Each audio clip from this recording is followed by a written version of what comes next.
Okay, so I'm Myeloma Zafro. I'm one of the myeloma specialists at UT Southwestern, and I was tasked to talk about bispecific in myeloma.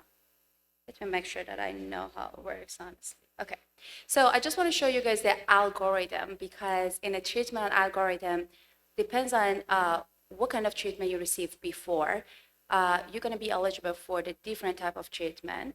And then where exactly this biospecific fall in is the fifth line of treatment after 4 prior line of treatment. So what is biospecific exactly? So all of you guys heard about daratumumab, isatuximab as a first line of treatment, and they are basically the antibody that connect to the antigen of CD38 on the myeloma cells. Biospecific are different. Because they are the artificial monoclonal antibody as well. However, they can connect to the completely two different sites. One of them is toward the T cells, that basically is your immune cells, and the other one is going to be the myeloma cells, depends on what target they're going to target. And when this happens, they make the breach, basically bring the T cells and introduce it to the myeloma cells. With this connection, the T cell become activated and release the protein that can go and kill the myeloma. We have so many of these biospecific right now available, and we have like some bites that basically is not a full antibody, but a part of the antibody. And 3 of them so far are FDA approved and are available for us. So these are the 3 examples that FDA approved and available for any person in US, and they are off the shelf, and they have a different target on myeloma cells. So we're going to just talk about the different targets. So the most important thing when it comes to the T cell therapy, either CAR T or bispecific, knowing that we're going to have the acute immune-related toxicities, including the cytokine release syndrome. And cytokine release syndrome, basically, the cardinal symptom is going to be a fever. So everyone's going to have a fever. And if you have more than fever, like your blood pressure drop or you need oxygen, it depends on the severity and degree of these symptoms, you would have a higher grade of CRS. And the management usually is a Tylenol. However, based on the age, other comorbidities, the grade of the CRS, you may need another medication named is tocilizumab. That is an anti-interleukin 6 receptor. And interleukin 6 basically is a cytokine. Also, we have the neurotoxicity or ICANS. And basically, we have a questionnaire that we give to all of our patients, including the date or the location that they have. They are very simple. The handwriting, we just kind of see if it changes throughout a treatment, and also like doing a small math, like going backward from 100. And based on the score that they get from the baseline, we going to grade them and see like how much neurotoxicity they have. And it can happen with the CRS, or it can completely happen separately without the CRS. And the treatment is going to be the corticosteroid as a first line of treatment if this is grade 2 or more. So this is kind of common in all of the T cell therapies, and you could see it in a bispecific as well, and more pronounced in a CAR T. So let's just go back and see what is our treatment that is already approved and how they got approved. So the first medication or bispecific in myeloma that got approved is a teclistamab. And teclistamab, basically, when they were doing the study, they look at the subcutaneous versus the IV form, and they realized the subcutaneous is just as effective and maybe a little bit better because of the logistic, more convenient for the patient. And also the CRS, the time to the CR is a little bit longer when they give the subcutaneous compared to the IV form. So that's why the subcutaneous is a choice right now for all of these bispecific moving forward. Also, in this study, they find out the step-up dosing is very useful because instead of they giving all the treatment full dose in the same day, they're going to step it up with a smaller dose, and then they're just going to go to the larger throughout the week. And then at the end of the week, you receive the full dose of the treatment. So this way, your body gets used to the treatment. So hopefully, you're going to have less CRS or complication of the immune toxicity that I mentioned earlier. So when they did the teclistamab, they find a 63% overall response rate at the level that they did is actually very impressive data. If you have response, means 50% drop in the burden of the disease, regardless of how you measure it, then the duration of response for that population is going to be 24 months. Also, they find the median PFS is almost a year. But what is the PFS and what is the duration of response? So duration of response, you have to have a response and then see how long you're going to stay in that response. PFS is from when you start a treatment until the actual disease started getting worse. So you can have a stable disease without a response, but not really progress. So they consider the PFS. And that's why the PFS is a little bit lower than the duration of response, because it's all comers. And also 22 months of overall survival as median.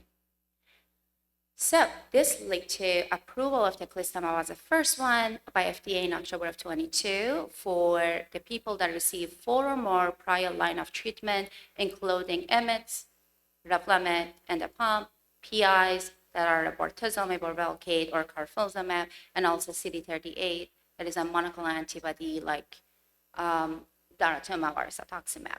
It's a step-up dosing, and every institution does differently, but that's the range that they do. And by the third dose, you're going to receive the full dose. So what about the side effects? Again, CRS can happen, but usually less likely happen after you finish the first full dose. It's a very low common, low-grade CRS that could happen.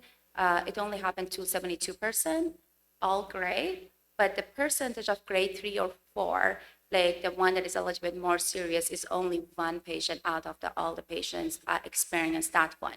And usually they did not receive it, they did not experience it after cycle 2. However, if you look at it, one of the most important side effects is infection when it comes to the teclistamab or any BCMA CAR-T treatment. So as you can see, any grade happens 79%, grade 3 or 4 happening 55% of patients.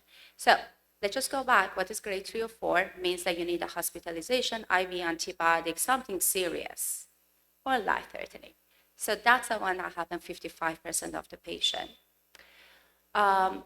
Because of that, we are recommending to have the IVIG or something to boost their immune system while you're receiving in this medication. Especially if the IgG is less than 400 and you have a recurrent infection. So why is that? Why the infection is more in a BCMA bispecific compared to others? It's all about the distribution of the BCMA. So BCMA is a B-cell maturation antigen, and it is in a plasma cells. Either they have a myeloma or cancers, or the normal, very good plasma cells that your body has. So because of that, not only the myeloma cells get affected, all of the good cells that are actually supposed to make the antibody and protect you also get affected with this treatment. And as a result, you're going to have more infection because your immune system decreasing significantly. So again, example of that BCMA bispecific is a teclistamab and the elranatamab that I'm going to talk with you in a second. So the second BCMA bispecific is the elranatamab. Same approval in the same line.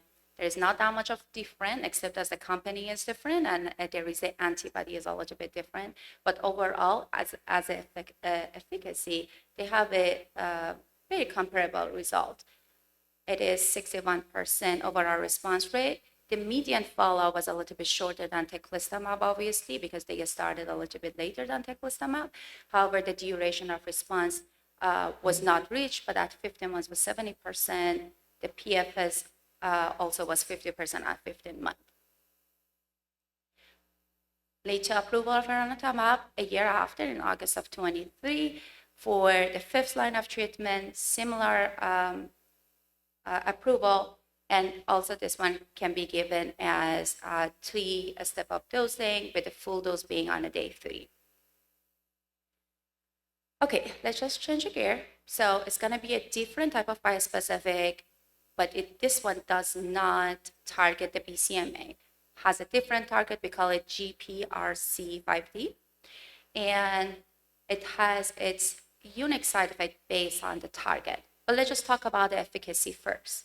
So when they were trying this medication, on a dose that they were giving 0.8 milligram per kilogram every 2 weeks, with a 2 years median follow-up, they have a 69% response. And the median duration of response was 17 months, median PFS similar to the teclistamab. This also got approved in the same level of the others as a fifth line of treatment by August of 23 and available for everyone. But it has a very unique side effects. And one of the main or the new problem that we wouldn't see with the BCMA is the affecting of the nails and the skin, peeling off, nails, I would say 50% falling.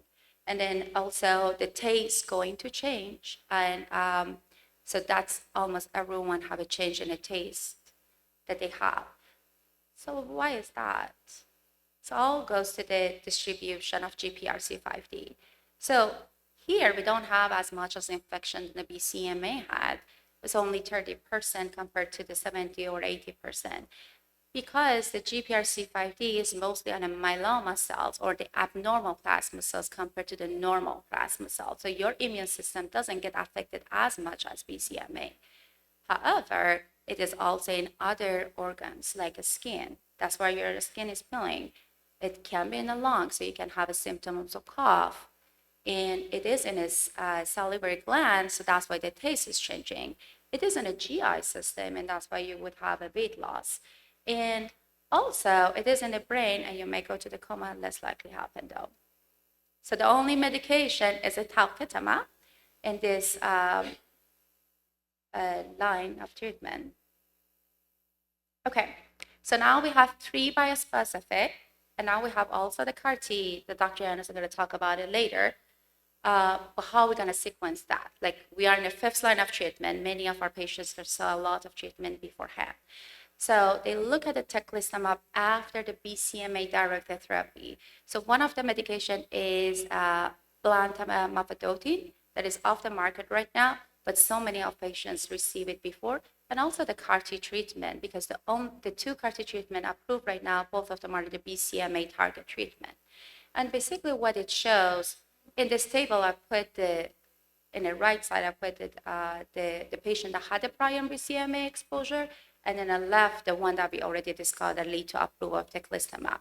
So as you can see, it's still comparable response, 52% compared to the 63% if you've never seen the BCMA.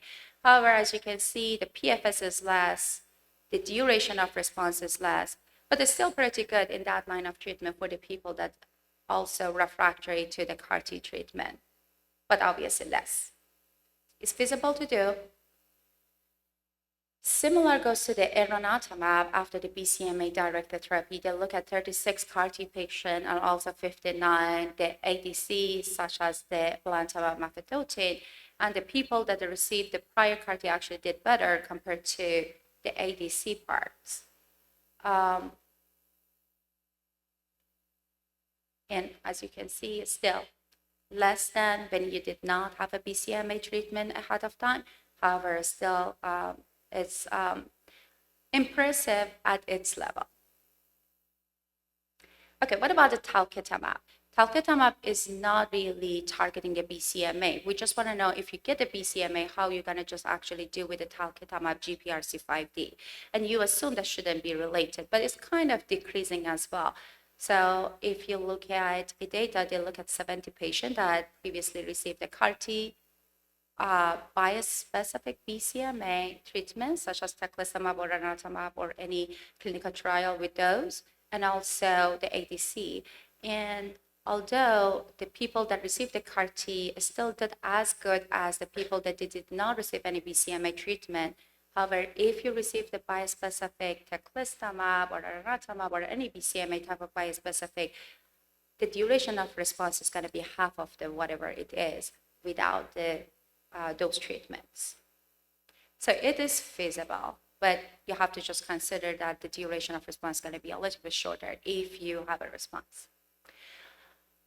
And the last part, I want to just talk about extramedullary disease. So what is the extramedullary disease? This is a disease that is not dependent to the bone marrow anymore or the environment.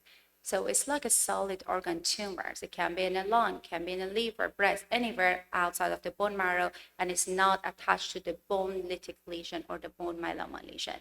So these are the people that actually do very worse. So there is only 10 to 20% of them probably when you diagnose, but when the disease progress in the later line, that number increases significantly, and they are hard to treat. So when they look at the teclistamab, talquetamab, or elranatamab, the duration of response, if you had a response to those for the extramedullary disease, was only 3 to 4 months. So it was a very short lived. However, when they, in this study specific, and this is a clinical trial, still we don't have full results, but when they presented it, they combined the teclistamab, again, BCMA bispecific, with the talquetamab, that is a GPRC5D bispecific, together and give it to the patient. And they compared with all patients that they did not have extramedullary disease and the people with extramedullary disease. And extramedullary disease actually did very well with this combination. Sure, it's toxic, as you can imagine, because the side effect is just kind of combined. However, still 61% extramedullary disease is something that almost none heard of if you use other type of medications. Again, this study is still ongoing, so we'll see what would be the response. Okay, in summary, it is available, it's off the shelf. We have 3 medications already FDA approved. We have more medication and more targets in a clinical trial. We have so many BCMA target treatment bispecific still in the clinical trial, and they're all awesome, and then they're working, but they are just started the trial a little bit later compared to these 3. And it's highly effective in advanced multiple myeloma. The combination of this treatment right now in a clinical trial, the combining with daratumumab or other medication to just see if they can increase the efficacy or increase the duration of response with these medication. The CRS can happen, but it's going to be the grade 1 and 2 mostly, and very short, and usually you don't see it after the first or 2 weeks of the treatment. And in the long term, the infection is a huge issue with the BCMA bispecific. However, with the treatment and antibiotic and the IVIG, we could have get it under control in most of the cases. And then on target of tumor toxicity coming from the GPRC5D is a real issue. With the skin, less likely, and nails, not a big issue, but the taste as the most important issue that the patient experience. And this one required a continuous treatment, completely opposite to the CAR-T, because CAR-T is like a one-time deal if you respond. So you get lucky and you respond, so you don't need any other treatments. And again, so many clinical trials, other targets right now still working on it, and they're all very good and hopefully going to be effective and available for everyone. Thank you very much.